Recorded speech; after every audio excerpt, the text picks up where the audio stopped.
সদ্য শেষ হওয়া ত্রয়োদশ জাতীয় সংসদ নির্বাচনে কুমিল্লার 11টি আসনে বৈধ প্রার্থী হিসেবে প্রতিদ্বন্দ্বিতা করেছেন ৮৩ জন।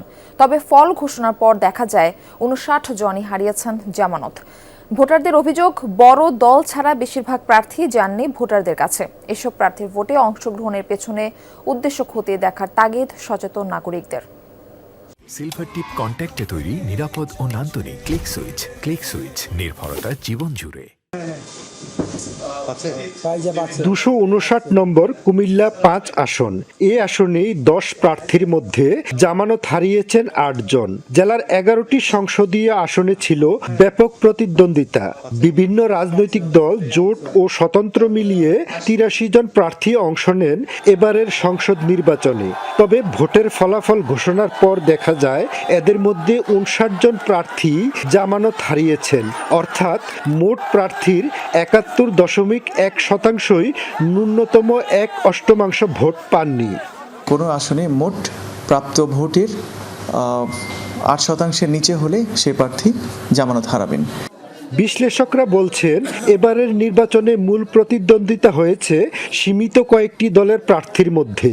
ফলে ছোট দলের প্রার্থীরা ভোটের দৌড়ে পিছিয়ে পড়েন। অনেক প্রার্থী নির্বাচনী প্রচারণায় তেমন সক্রিয়ও ছিলেন না। এসব প্রার্থীর ভোটে অংশগ্রহণের পেছনের উদ্দেশ্য খতিয়ে দেখার তাগিদ সচেতন নাগরিকদের।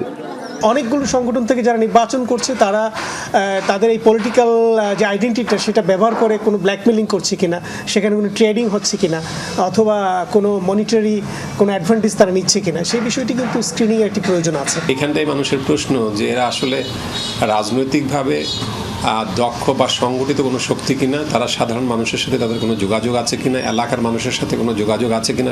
ভোটের হিসেবে সবচেয়ে কম ভোট পেয়েছেন পর্যায়ক্রমে ৩টি দল: যুক্ত ফ্রন্টের মাছ প্রতীক, ন্যাশনাল পিপলস পার্টির আম প্রতীক এবং বাংলাদেশ রিপাবলিকান পার্টির হাতি প্রতীকের প্রার্থী। অন্যদিকে জামানত রক্ষা করতে সক্ষম হয়েছেন ২৪ জন প্রার্থী। এর মধ্যে রয়েছেন বিজয়ী ১১ জন এবং কয়েকজন শক্ত প্রতিদ্বন্দ্বী, যারা উল্লেখযোগ্য ভোট পেয়েছেন। ভোটাররা বলছেন, বিপুল সংখ্যক প্রার্থীর জামানত হারানো প্রমাণ করে নির্বাচনে অংশ নিলেই জনগণের আস্থা অর্জন করা যায় না। প্রয়োজন শক্ত সাংগঠনিক ভিত্তি, কার্যকর প্রচারণা এবং ভোটারদের সঙ্গে নিবিড় যোগাযোগ। স্থানীয় পর্যায় থেকে একদম বাংলাদেশের যে সার্বিক সমস্যাগুলো চিহ্নিত করে যে মানুষের দ্বারে, মানুষের হৃদয়ে পৌঁছে যেতে পেরেছে, তিনি আসলে নির্বাচিত হয়েছে। যারা জামানত হারাইছে তারা জনসম্মুখে কোনোদিন আসেও নাই, জনসেবাও করে নাই। যারা পরিচিত নির্বাচনের জন্য অংশগ্রহণ করছে তারা অবশ্যই পাস করেছে, যেমন বিএনপি পাস করেছে, জামাত পাস করেছে। তারা হয়তো কোনো প্রার্থীর ভোটগুলো নষ্ট করার জন্য এখানে কাজ করছে, আমি মনে করি। তারা তো আমাদের কাছে আসতে হবে, না আসলে আমরা তাদেরকে চিনবো কেমনে আর ভোট দিব কেমনে।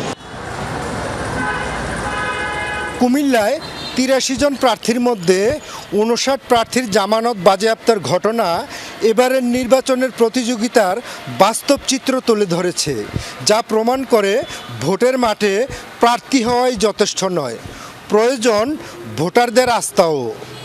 খোকন চৌধুরী, যমুনা নিউজ, কুমিল্লা।